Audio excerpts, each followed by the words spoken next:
Bienvenidos, señores y señores, to the Bleed Lows podcast. This episode of the Bleed Lows podcast is brought to you by BetOnline. BetOnline remains your number one source for all your sports betting needs this season. Everything from the NFL playoffs to pro and college basketball, UFC, MMA, and more. You'll always find the latest odds, team matchup info, player news, and game trends at BetOnline. With live betting options, free contests, and live scores for almost any sport or game imaginable, BetOnline is truly the fastest and easiest way to bet on all your favorite leagues and events. So head to the website today and use your mobile device to join and receive your 50% welcome bonus with your first deposit. Make sure to use the promo code BELIEVE, BLEAV, to receive your rewards. BetOnline.ag, where the game starts. And joining us on the carne asada is the dean of sports in Los Angeles. For all you Angelinos, you know who this person is. He is the legend, Fred Roggin. Fred, ¿cómo estás, amigo? You know what? Thank you for having me today. I truly appreciate it, and it is an honor to be on with you today. Well, I told Babyface, I said, I want Fred on because it came as a shock to me that you were leaving NBC. And what I want to clarify is this is not a retirement. I kept seeing, Fred Roggin retires. Fred Roggin retires. And I'm just like, but that's not what Fred is saying. So, Fred, for our audience, can you please clear it up? This is not a retirement, correct? No, here's the problem. So I stepped away from doing the daily local newscasts at NBC. I had done that for now in my 43rd year. And I'm stepping aside from that. Does that mean I'm leaving NBC? It means I'm leaving NBC right now. But I'm not retired because I still produce all of these shows, which I truly love to do. And those shows could end up back on NBC. You know, when something like this happens, it doesn't happen 3 hours before you announce it. So we've known this for a long time. I'm still going to do the shows I produce. I'm going to produce other shows that I may not even be in because I love doing that kind of thing. And we're just going to figure out where they're going to go. I've really been out of work, not doing the news for one day. One day. Yesterday was the first time in 43 years I have not gone into a TV station to do a newscast. I still do my radio show. Wow. So I'm not retired. I'm still going to be doing the shows I do. So the challenge, maybe going Roggin, developing some other things. It's just we're figuring out where they're going to go. And that decision should come maybe within 2 months. And the reason it's going to take that long is I just want to take a break and make a decision. I have these opportunities already. So that's why when I said I'm not retiring, I'm really not retiring from TV. I'm just not doing the news anymore. And that's perfect. And so I want to bring this up because I was on the first season of The Choice, and I'm very thankful to this man. And I'm going to say this, not just because I was a contestant on The Choice, but for me, when it came to sports in Los Angeles, it was always Fred Roggin for me. I know that Jim Hill gets all the credit. Jim Hill always gets the first question. But to me, when you talk about, hey, I got to watch sports on the news before ESPN and all that stuff, it was Fred Roggin. And the fact that you were so kind to me on The Choice, because man, TV, let me tell you, it moved fast, and we did those segments, and you were so encouraging to me.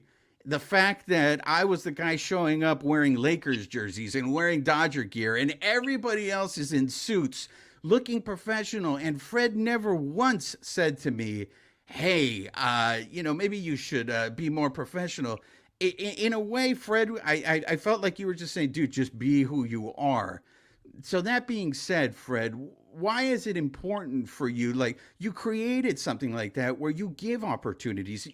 Going Roggin, you have guys come on the show, local guys, that are in sports radio.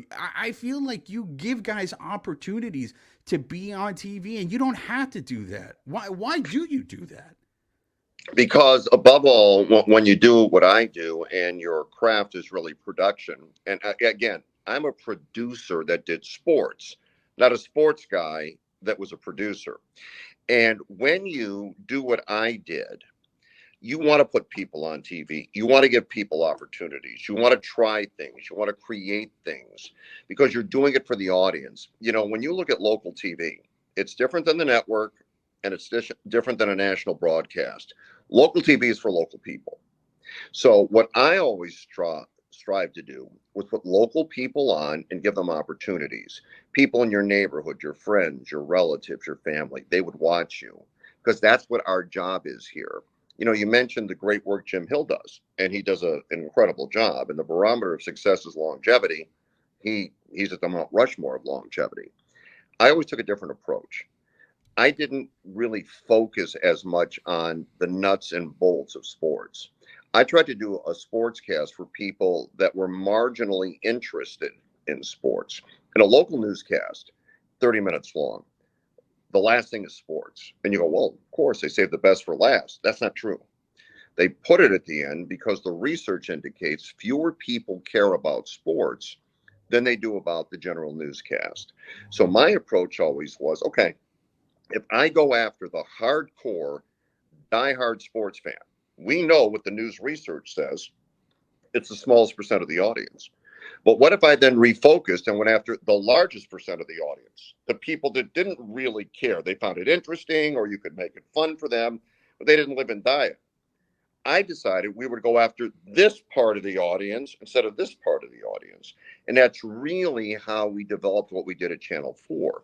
Putting local people on TV, yourself, when we did The Choice, when we do Roggins Heroes, focusing on high school kids, Tomorrow Stars Today. Look at it like this. They'll watch, their friends will watch, their family will watch, their grandparents will watch, their neighbors will watch. As they grow, they'll remember they were on the show. They'll watch, their kids will watch, and you kind of regenerate your audience. So that's why I took the approach I did. Alicia, I mean, am I right? I mean, weren't you a Rogan person over a hill? I mean, he's a Hall of Famer. I mean, for Christ's sake. So, yeah. I absolutely was and still am a Rogan person. Hey, Fred, I'm glad you clarified and cleared up that you were not retiring. And you went straight to the point that I wanted to talk about. One, you brought up how he gives opportunities to others. I am one of those that was provided a wonderful opportunity. I got to work with the dean, Fred Roggin, on his Sunday night show, The Challenge.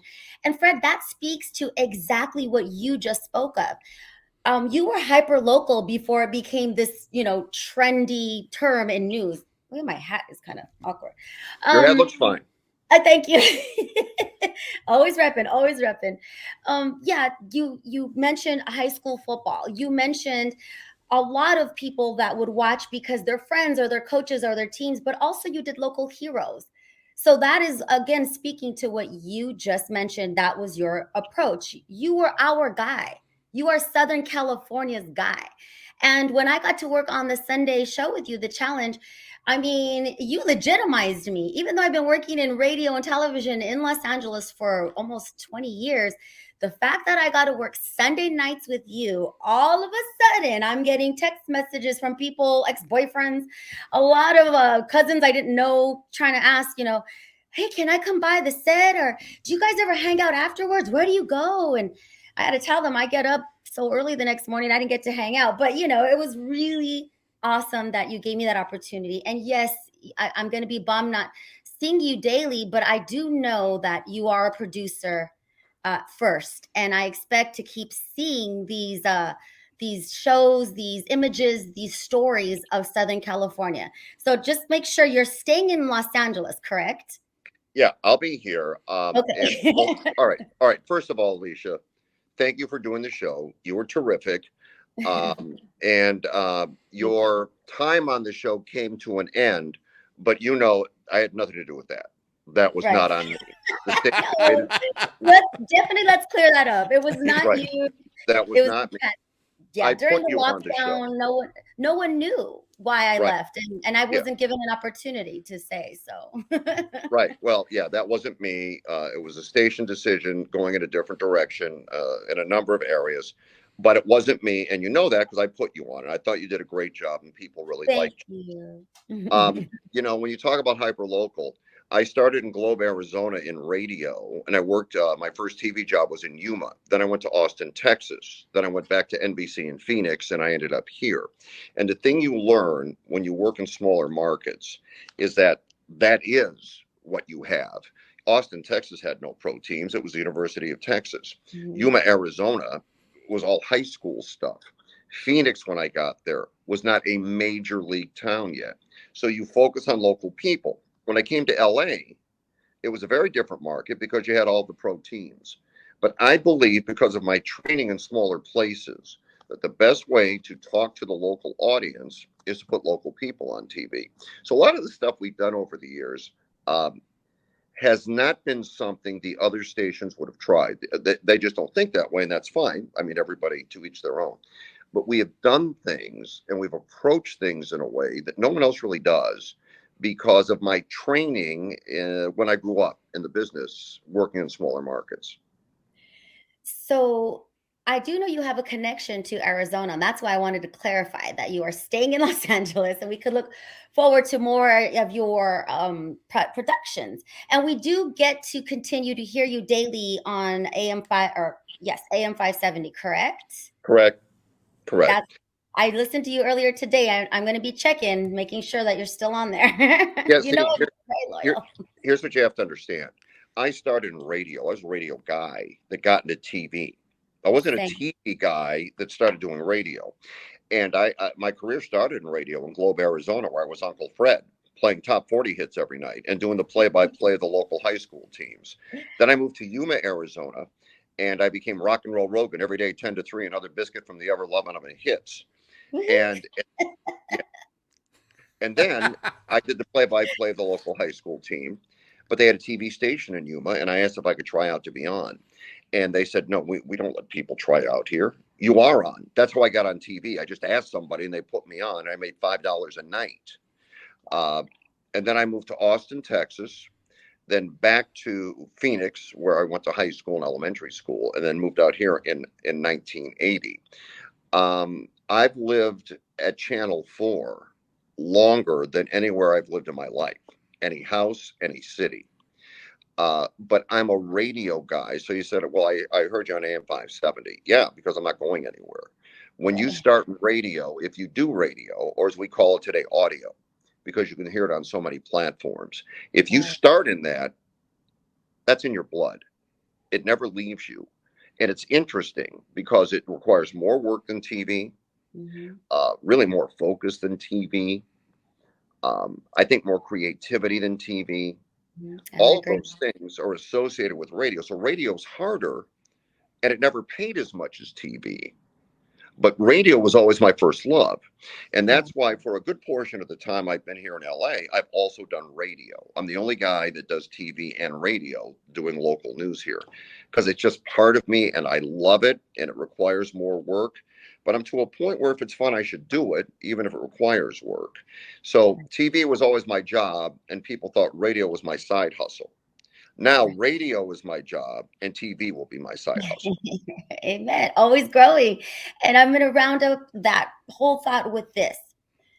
With the emergence of streaming and, YouTube and apps, you yourself have seen so much change throughout radio and television. I started in radio myself.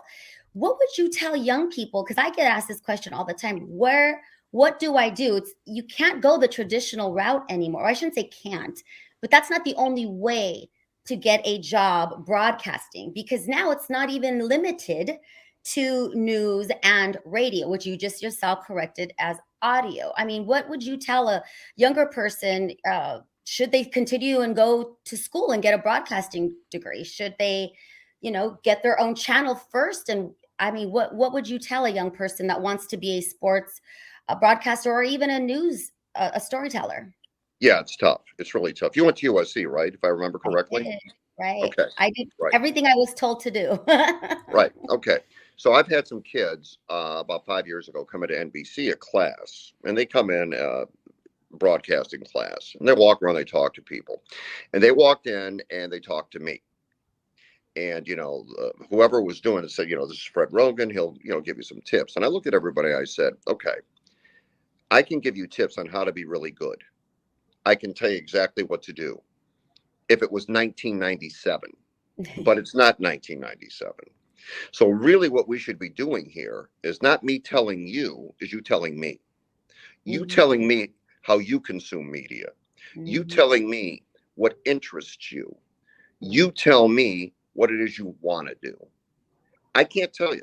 I could tell you right now, we go back in a time machine, and I tell you what, you'll be great. Because here's the thing, Alicia. In today's world, in the palm of our hand, we have everything we need, all the information. When I started in local news, the deal was this. There was no internet. There were 2 newspapers. There were 3 television stations, 3 broadcast networks. Every day people would watch the news to become informed. And we had the power, we had the control, we knew everything. We had the AP wire, we had reporters, we had city news service. Nobody had access to that. So you would come to us and we would determine in our mind what was important for you to see. And we would list it in a certain order. What was most important, second most important, third most important. We had that power, we had that control. We don't have that control anymore. No. Because the control is now in everyone's hand. Right. So now there's Twitter. Yeah. Right, whatever you guys are interested in. For example, if you're watching local news and you don't live in Acton, but there was a convenience store robbery, you don't care. You don't care. You really don't. You care about what's in your neighborhood. You care about what's around you. You care about things that matter to you. If you're a sports fan, for example, you may really care about the LA Kings. I do. We don't do a lot of it on TV because it didn't translate as well, but I love it. Yeah. You have all that information in the palm of your hand. You have everything when you want it at the exact second it happens. So what does that mean? It means the relevance of what we do is greatly diminished. So if kids are going into this, if they're going into it, it's a different media world. I know everybody wants their own platform. They want to be an influencer. I'm not sure that's it either. But what I do know is doing what we've done for so many years in the way we do it has decreased in relevancy dramatically. Yes. It doesn't work anymore. No. Our challenge, and for a student that is interested in this, the challenge becomes, how do you communicate stories and ideas to people in a form that they want in a timely fashion? What can you do? Here's an example. Instead of going out on the news and saying, this happened today, well, we all know that. That's not a surprise. It's not a shock. If you go on at 4, but it happened at 10 o'clock in the morning, it's already old by 4 o'clock. The news cycle's like this now. Yeah. So instead of going on and Joe Smith has the story, thank you, I'm out here and this is what happened. No one's going to watch that. Here's what they will watch. Why did that happen? And what does it mean? Everything must have perspective to it. The facts, not only the facts, everybody's got the facts. What can you add? How can you embellish? What can you bring to the table? So that means you have to work sources, know your information, take no shortcuts. Don't offer opinion, but offer perspective. I've talked to a number of people, and here's what it means for you. If I'm a student trying to get into business, that's how I focus today. Tell stories, but always from the perspective, what it means to the viewer, what it means to the listener, what it means to the person consuming it. Ladies and gentlemen, the Dean. I love it. I'm going to tag that and make sure I post that. Come on, come on. And so, one, we are the only Latinos. We pride ourselves on being the Latinos who speak to the Dodger fans across the globe. Okay, we focus on the Dodgers and the Dodger experience. I would say that sports is the only thing that is still must-see television, right? Like the people want to consume it live. So I think that is helpful if somebody is looking for, their niche or whatnot. But speaking of, I think we should talk a little Dodgers, right, Juan? That's right. Fred, we gotta hear your opinions. I know we can hear them on 570, but I have some pointed questions for you here. All right. So we keep hearing there's going to be a youth movement. They didn't sign anybody, right, to give these guys a chance. So of these young guys, who do you think is going to make an impact this year? I don't know. And I'll be honest with you. I don't know. Look, here's the thing. When you look at the Dodgers, and it's funny, because we're all prisoners of the moment, and we all get very spoiled. And I heard during the offseason, well, the Dodgers are cheap; they're not spending any money. 2 years ago, they were the biggest villains in baseball because they spent more money than anybody. You can't go from being one of the biggest villains to cheap. They're running a business. They're operating a business, and a good business replenishes itself. They spent a lot of money in scouting and development to build that farm system, to keep the pipeline going, because their business model is not to sign. They signed Mookie and they signed Freddie Freeman. That's not the real business model. You don't want to go out and sign a guy for 12 years. The Padres signed 3 guys for 12 years. It's a loser. It's a bad proposition. It's bad business, because there's going to be a point of diminishing returns. So you have Gavin Lux. He's going to get the shot at shortstop. Give him the shot. Give him the shot. I thought he hit the ball well last year. Yeah. Give him the shot to play shortstop. I read that Miguel Vargas is going to play second base. A third baseman by trade, they're going to put him at second base. Give him a shot. They love him. They love the guy in the minors. He's one of the top prospects in baseball. Put him in. We'll see James Outman again. Okay. Everybody's, well, these guys are so young. Well, they're only going to get older by playing, and they have to play to improve. Right. The Dodger farm system is stocked. So, in life, it's not how much money you have, it's how you spend your money. The Dodgers invest in scouting and development. It's not like they've taken everybody on the roster and thrown them out in the street, and who the hell are these guys? The players are still there. They've just a few new players that they're going to mix in and start bringing in the young guys. I hope Lux has a good year. I hope Vargas is everything they say he is. And I hope Outman performs as he did in a very short time in his first go-round here. But I would caution you, when you're dealing with young players, you know how baseball works, right? First time around, if you're a hitter, you'll get the pitchers. If you're a professional hitter and a very good prospect, you'll get the pitchers. You'll get them. Cody Bellinger got him. The next time around, the pitchers adjust to you. They'll probably get you. Okay, so now it gets real. You got them, they got you. What are you about? Do you have the ability to adjust? And if you do, you're a bona fide big leaguer. And if not, you were a very good prospect that didn't make it. And there you have it. So we're going to be respectful of your time, Fred. We want to end the show with some rapid fire questions here on the Carne Asada. We like to call these our kickback questions. Okay. So who has a hotter seat, Andrew Friedman or Dave Roberts? Do either one of the seats have to be hot? I feel like Andrew Friedman has taken a lot of heat this offseason that I have never seen him take before. And to me, it seems like the fans are angry. Okay. I understand what you're saying. I would say this for the rapid fire. Honestly, neither is on the hot seat. Neither one is on the hot seat. Which one was sadder, Fernando Mania ending or Justin Turner leaving the Dodgers? Oh,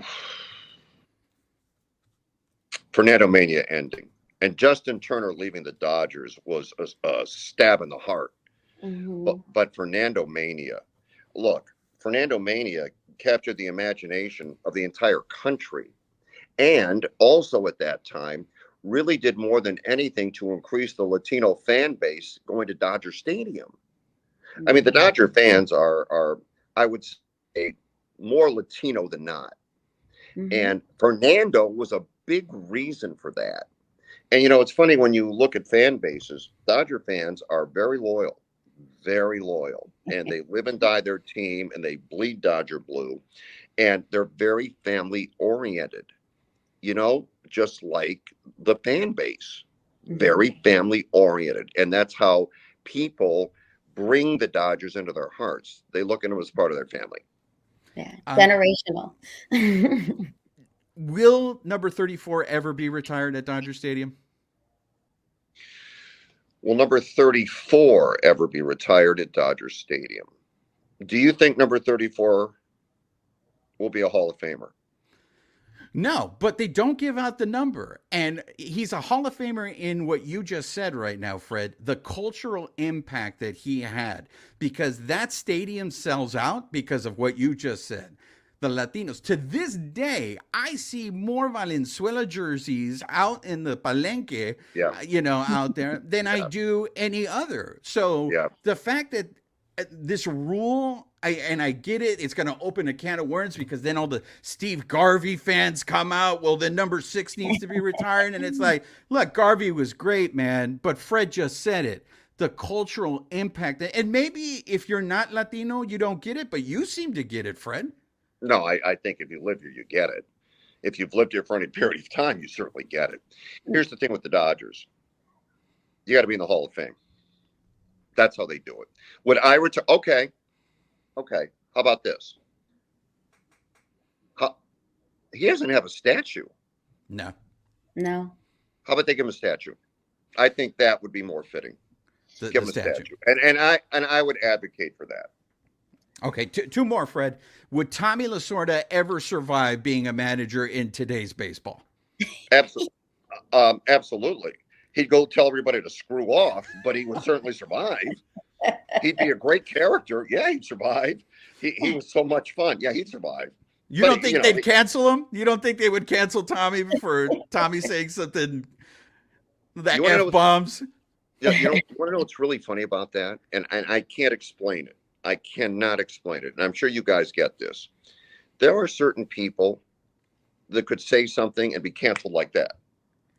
And for whatever reason, and maybe it's their personality, their makeup, their demeanor, there are people that could say anything and people would laugh hysterically. And, and they're saying the same thing. Yeah. Some people can get away with it for whatever reason, and some people can't get away with it for whatever reason. The best advice is don't try it.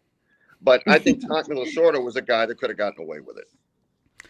Last one, Fred. For over 40 years, you've been here in L.A. Here on the Bleed Lows podcast, we're about the Dodgers. We're about L.A., but we're also about the tacos, Fred. So we need to know, what is your favorite taco and where do you go to get that taco? Oh, see, that's tough. That's tough. That's tough. Where I live, there's an Ernie's Tacos. I love those. I love a carne asada taco. Love that.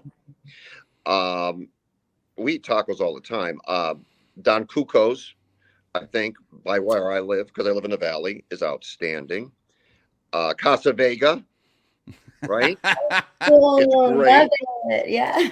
Yeah, it's great. Dark. When you go in there, don't trip. It's dark. Right. You can sneak around in there, but the food is terrific. Danny Trejo makes great tacos. I mean, look, I've lived here 40 years. I ate a lot of tacos.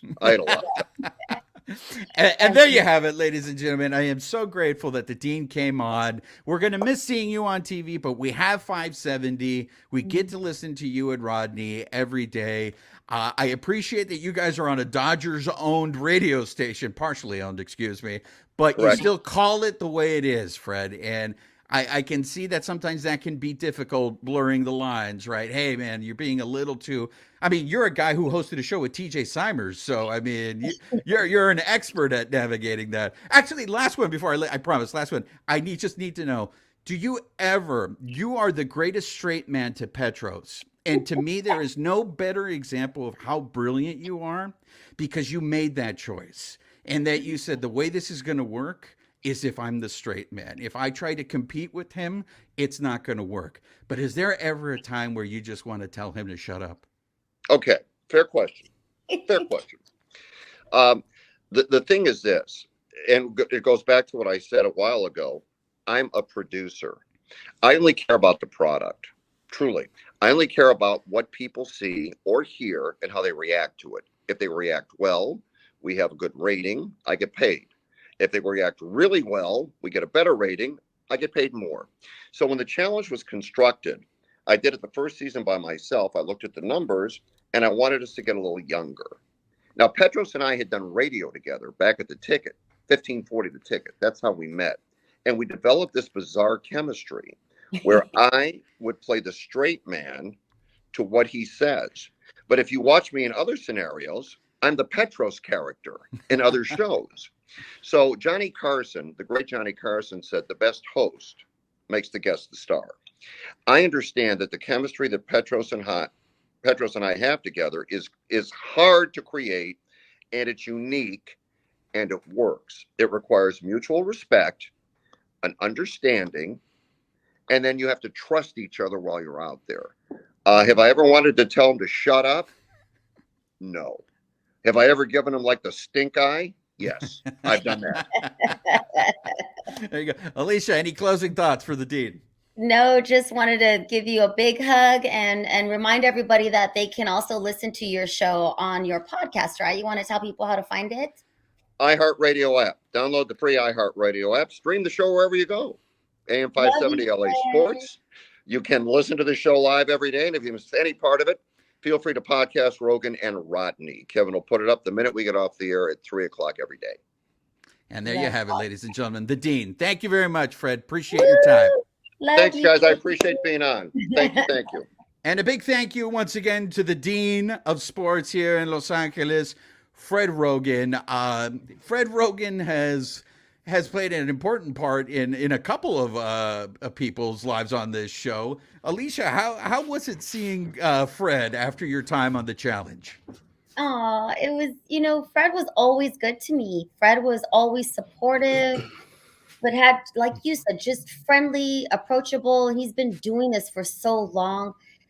When I get upset or emotional or think something just had to be done immediately or whatever my situation was, Fred was just always chill. Just always chill because he's been doing it and he's very secure in his place in the world. And from that, it helped me chill out, kind of like, okay, it's never as bad as it seems, or it's not, he was just a great professional to work with, always so supportive. And I loved working with him and Petros. And I love that you brought that question up to Fred, So about. you know what I'm talking about, Yes, right, I do. Alicia? Because Petros is an overpowering figure because Petros just doesn't care.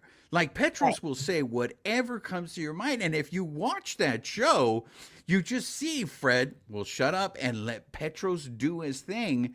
And look, Alicia, you're a pro. You know this better than anyone. I think there would be other people who maybe weren't as secure or confident as Fred Mhm. who would try to fight for that limelight, right? Right. Well, Fred answered that so correctly when he said that they trust each other. They both, I'm assuming, know. I mean, I was there even oh man, I wish what was said even off camera would have made it to camera, but then we'd all probably get in trouble. So it was great to see how they are on camera is actually, it's toned down, but not by much. Petros is just that fun guy, and he does say, that was great what you just said. He does say whatever he wants. And that in South, it was also inspiring to me to see these two guys who are LA sports. I mean, and I went to school. I wasn't friends with Petros, but I was at USC, and Petros does not hide from this fact. They were one of the worst football teams in all of USC football history. And I was there for that. So I have like a love for both of them in both different ways, but they both are very inspiring, especially to someone who wants to work in sports. And I just came around at the wrong time. I missed this influx of allowing women of all shapes, sizes, and colors to be in sports. I came out at the wrong time. So we'll see what happens. But I miss Fred. I should have just said that right away. It was great. I also did some radio with him too, just guest hosting on AM 570. And he and Rodney are the same. Rodney will poke.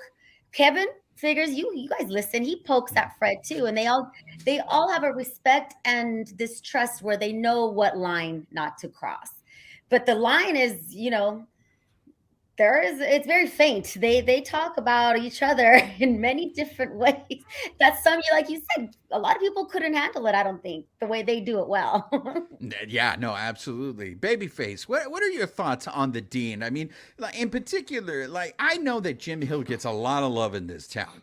Every time Jim Hill's at a press conference, he always gets the first question. Yeah. And I thought Fred did a very good job of, explaining to us the difference between him and Jim Hill. But for me, Fred Roggin was always the sports guy of LA. It wasn't like, I know Jim Hill's never going to come on the show now, but for me, it was just Roggin. I always thought, and maybe it's because I watched NBC more, but for me, Fred Roggin was the sports guy in LA. Well, does Jim Hill always get the first question because Fred isn't there? Well, I mean, Fred doesn't go there, yeah, but I mean Fred. I mean, yeah. but yeah, but I mean, what you're saying, Fred is like you said, he's one of those guys too. Like when I thought about, you'd watch the local news when that's all you had was local news, right? 2, 4, and 7, right? I'd be watching Channel 4, right? At whatever it was, 4, 5, 6, 11 o'clock, and then Fred would come out like what 11:25, like you said. It's always the last, but you'd kind of stay up for it because they'd be hyping it up till the end, right? This is what's coming up on sports, and you'd watch it. You'd stay up to watch Fred Roggin on Channel 4. So that's like I said, those are the guys I remember. Jim Hill on 2, Fred Roggin on 4. So that is one of my memories growing up, and to see him now leave Channel 4. Yeah, it's going to be different now, and getting old. Go I ahead, have a Alicia. story, and I was gonna bring it up, but I didn't want to. Now, who cares? I still have that limited mindset from doing news in the era where they owned your ass. Um, because we all watched Fred, my dad included, big fan. We're at Dodger Stadium many years ago, opening day. I worked for another station, not NBC. And that other station has a sports figure in this town. I will not name him. You can guess who you want. I've only worked in Los Angeles, though. So my dad asked me, hey, that's Fred. Do you know Fred? And I was like, well, I don't. Again, this is before I worked with Fred, ever met him, anything. I go over, I said, big fans. My dad can take, and he's like, hey, you're Alicia Del Val. And I'm like, yeah.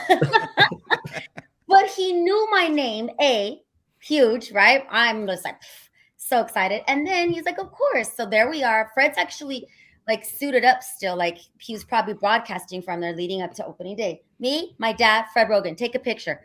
I posted on Facebook. This is before Instagram and Twitter. I got in trouble at the station for posting that picture with Fred and writing nice complimentary things about Fred and speaking on how influential he was as a sports icon in Los Angeles. Oh, I had to take it down. I had to take the post down, and I got scolded, and I was never it intimidated me to ever post anything about Fred, even though by then we are now friends and stuff, colleagues, Laker games, Dodger games, Kings games. But I was, scolded into not posting anything about Fred anymore. But that's like how huge he is that other guys at other stations who do sports did not appreciate that. No, look, I know this is going to sound like a ball washing session of Fred Roggin, but when I saw, I mean, it really came as a shock to me. Yeah, exactly. That's a tribute to Petros. But when I saw that Fred was leaving NBC, it really came as a shock to me. Like, I know a lot of people were leaving NBC, a lot of the news anchors, a lot of people in the news were leaving. But when I saw that Fred was leaving, it came a little bit as a shock to me. And it's not like Fred and I are homies and we hang out all the time, but this guy did help me a lot. And and he's done it on 2 occasions. When I made my documentary on the Dodgers Blue Revolution, where I met Babyface, that's how I met Babyface. Fred had me on the show and to help me publicize the movie. And everything that he says about putting local people on, that's true. That's 100% true. 100%. He is not BSing. And Right. my experience on that choice, like when I auditioned for it, they ranked the 16 contestants, and I was the 16 seed. I went up against the number 1 guy. And I remember we filmed it, and I was so thrown off. I showed up wearing my Dodger shirt, and I mean, I'm not like Fred laughed when I said this. I was the only one wearing sports gear. Everybody else was in a suit and tie, looking professional, right? And I showed up there in my Dodger shirt, and we did it. I competed against the guy. And we finished, and Fred just put his head down, and he just said, I wish they wouldn't have put you 2 against each other. Now, you can go in there and read into it as much as you want, because he was a Mexican kid against a black guy, or that it was a 1 versus a 16 seed. But the rest of the chart, let's just say, did not have a lot of color on it, right? But Fred was What's changed? I'm just kidding. but Fred was a professional. He never, even though he said that to me, he never chose sides. He never was, trying to push his own agenda. He was just doing what was best for the show. And Alicia, you will probably speak to this better than anyone. Television is so fast. When Yes. we filmed that segment, it wasn't like, okay, if you mess up, well, let's go ahead, let's redo it. It was like, that's what we got in the can because the show's going on. And you just don't have time to think. So it gave me a lot of appreciation for you guys. It's you on air talent, Alicia. But for me, I wanted to have Fred on the show because I did want to pay tribute to the guy. And I know it's not over. Like he said, he's going to be producing stuff and he has his radio show. But guys like him and the importance that he played, especially before ESPN blew up, and this is where we were getting our sports from. I'm glad that we were able to at least share with him and get to hear from him. And maybe hopefully you guys get to see a side of him that you don't see if you listen to his radio show or you watched him on the news. Yeah, if we would have had more time, we could have even gotten into other sports. Yeah. He has seen so many changes, not just in the industry, and I hope young people. I'm going to make sure we clip that part, especially because I get asked all the time. What should I do? Where can I? And I'm just like that. He explained it so perfectly that young people and what they consume is how everything is going. But I did want to bring up how sports is the last, if not one of the last, uh, products that need to be consumed live. Yeah. And so that is different than everything else you can look up. You can look up a show of mine on YouTube from, 2014. But no one really, the diehards will go back and see. You get what I'm saying? Everybody Yeah. wants sports now. So I was surprised that Fred was leaving and that announcement came. And then my phone started blowing up. And they're like, why is Fred leaving? And I was like, I don't know. Like, I was like, you're telling me. I wasn't watching or on Twitter or anything. And then that's another thing. Twitter, back in the day, it was not the news source it is now. So everything's changing. And it would have been fun to talk to Fred about other things going on in LA sports because we are one of the meccas in this country for sports. 2 teams minimum in all the major sports and winning, right? And even if we're not winning, there's always drama. I mean, it's so awesome to be in LA and have so much to talk about. I don't know, Juan, maybe you should hit up Fred for a show. Pitch him something. Maybe Fred can produce the Bleed Lows podcast there, Roger. Hit him up on that. Hey! Yeah. So you What want were to you get going to say?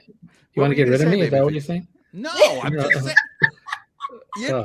Fred Breaking Co- news. Fred wants to be co-producer? behind the scenes. Exactly. Fred would be the executive producer. You would be the producer. And if you don't know the difference between those two roles, Alicia will teach a class on that later on. One is the money, Yeah, she gets it. and the other is like Booker, managing talent, Okay. how to spend the money, like. Yeah, exactly.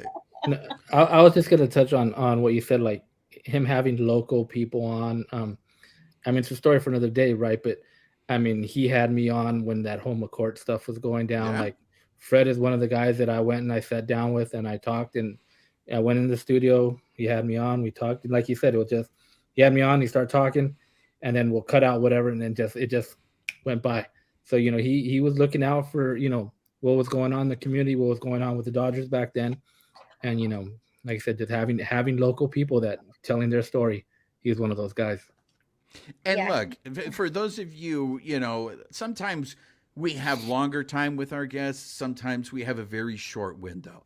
I would love to have had more time, like Alicia said, with Fred, because I wanted to have a longer conversation with him because I want to get your guys' opinion on this. The fact that he said Valenzuela will get a statue before they retire the number, I've always thought that that's a way the Dodgers are going to try to placate the fans. They won't retire the number because he's not going to get into the Hall of Fame, but we'll give you a statue. So we already have Jackie Robinson. We have Koufax. Is there a possibility that Valenzuela is going to be the next statue? And what do you guys think? is a statue satisfactory to not retiring his number? Well, can I go first? Go ahead, Alicia. Go ahead. I do not think it is satisfactory, but do I want a statue? Yes. You want Right? Like, both, right? I want both. And I totally get what you're saying. I totally see the Dodgers using this statue to appease or hold Mhm. off those of us because it is growing. Every pretty much every fan we've spoken to as the Bleed Los podcast, every guest we've had on the Bleed Los podcast has confirmed yes, Fernando's number should be retired. So it's management, and I'm sorry, is now not the time that we are seeing sometimes rules are meant to be broken. Just because one thing is the way it is doesn't mean it's the right thing, right? It Yeah. doesn't mean it should just stay that way. We're seeing time and time again that, hey, let's take a look at this rule or this law or whatever. It just doesn't make sense. We're going to do it what we think is right, what we think is, because Fernando is not just any player. And Fred did admit that part, right? Right? But yeah, And this so is I a want guy- the statue, but yes, retire that number. But this is a guy who lived through it, right? Like, Right. this is a old white Jewish dude, Yeah. okay? Who probably, I get it, he's from Detroit and he didn't see Koufax, right? But an old white Jewish dude is telling you, hey man, what was sadder, Justin Turner or Fernando Mania ending? And he's telling you Valenzuela, and he's telling you everything we tell you, Mhm. that stadium is run by Latinos. Yes. He And did say that. Yeah, he said that. Go Dodgers back won't and watch admit the tape. Dodgers won't admit it, but Fred confirmed it. And he's the Wh- dean. Exactly. He's the dean. Babyface. Would you be happy with a statue in lieu of them retiring his number?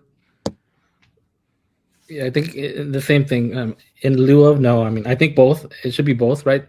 Jackie and Koufax both are retired numbers and statues, right? So I think Yeah.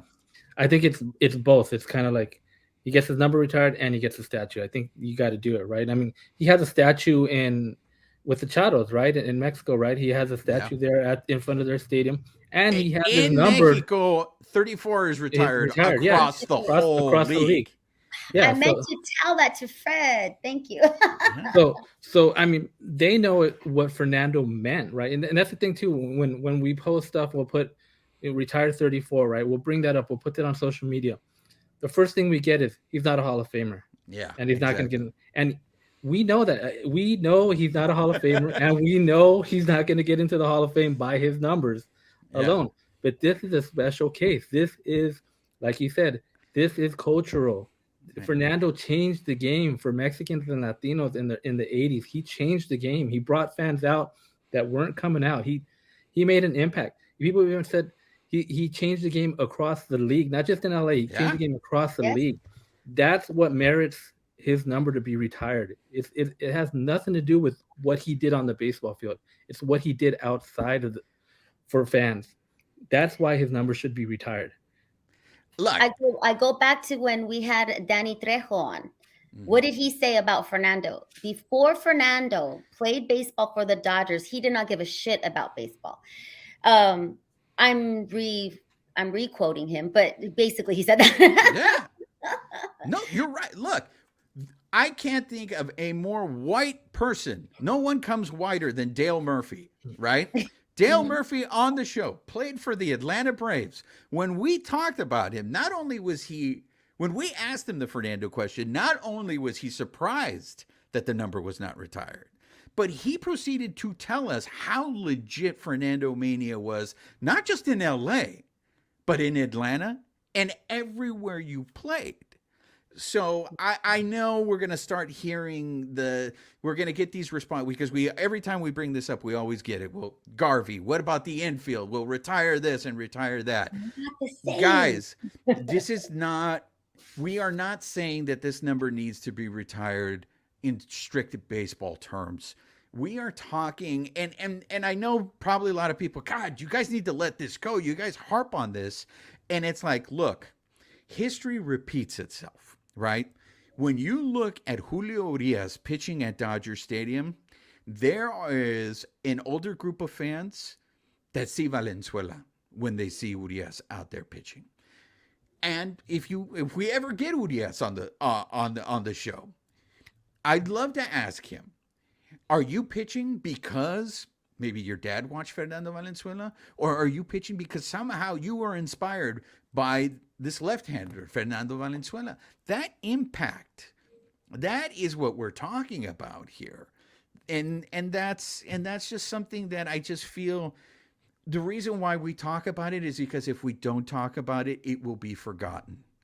And that would be a shame because there's some people that still don't know the story of Chavez Ravine and the irony of what happened when they built that stadium and how they ran off Latinos. And it was Valenzuela who brought Latinos back to the Dodgers. And that's why we talk about it, because it's important to have that history. It's important to know that these things happen so it doesn't happen again. It's the reason why Mookie wears that shirt saying he wants more black people playing baseball, because it's important to Mookie, right? And that's the reason why we talk about these things. Right. Well, I mean, I'm thinking that sounds like we should start a campaign. The campaign has already been started. Anybody who watches it, oh, these guys, man, are with their Valenzuela already. But we're definitely talking about it, and we bring it up on all of our podcasts, and I'm grateful to you guys for that. But I don't know, like maybe we need to make it an official campaign. Make throw up a site, make an app, find a leader. We've had a lot of amazing guests on our podcast, and maybe ask one of them to lead it for us, to lead the charge and be the face of the podcast. Maybe we could hear from some of our viewers who actually agree with us and our listeners. There you go. Alicia is taking applications. Hit up Alicia on the socials. Let them know if you want to volunteer for this campaign, right, Alicia? Right. They could join the team, be on our team, and get the word out. Maybe we need Babyface to throw up a shirt, some stickers. Water bottles, flasks. I don't care. Like, let's get this going. The season's starting. Dodger season is coming. And, Fernando, this might be his last year with the Dodgers. His contract is up. Yes. I did not know that. I hope that wasn't. Yeah. Breaking news, everybody. Breaking news. Well, I mean, wouldn't that be crazy? In back-to-back years, you lose. But, I mean, wouldn't that be crazy if back-to-back years you lose Jarrín and then you lose Valenzuela? Let me double check on that. I don't want to. I was under the impression, just from conversations with people who work at the Dodgers, that this is his last year on contract. It doesn't mean he's going to leave. Yeah, but I mean, they work on contracts all the time, right? 2 years, 3 years. So he could be in the last year of his contract, ready to renew for the next season or whatever. So just to clarify, we're not putting that out there. Yeah. Right. But because I too have worked on contract, it also means if they don't want you back or they don't want to give you the money or what, there are things that could go wrong when you're not on your contract, when you are renewing. That's all. Or another team could come in and be like, hey, last year your contract, you want to come over to San Diego or those beaches? No, don't even put that in the universe, Babyface. There we go. All right, so to wrap things up, any last thoughts on the Dean, on Fred Roggin from you guys?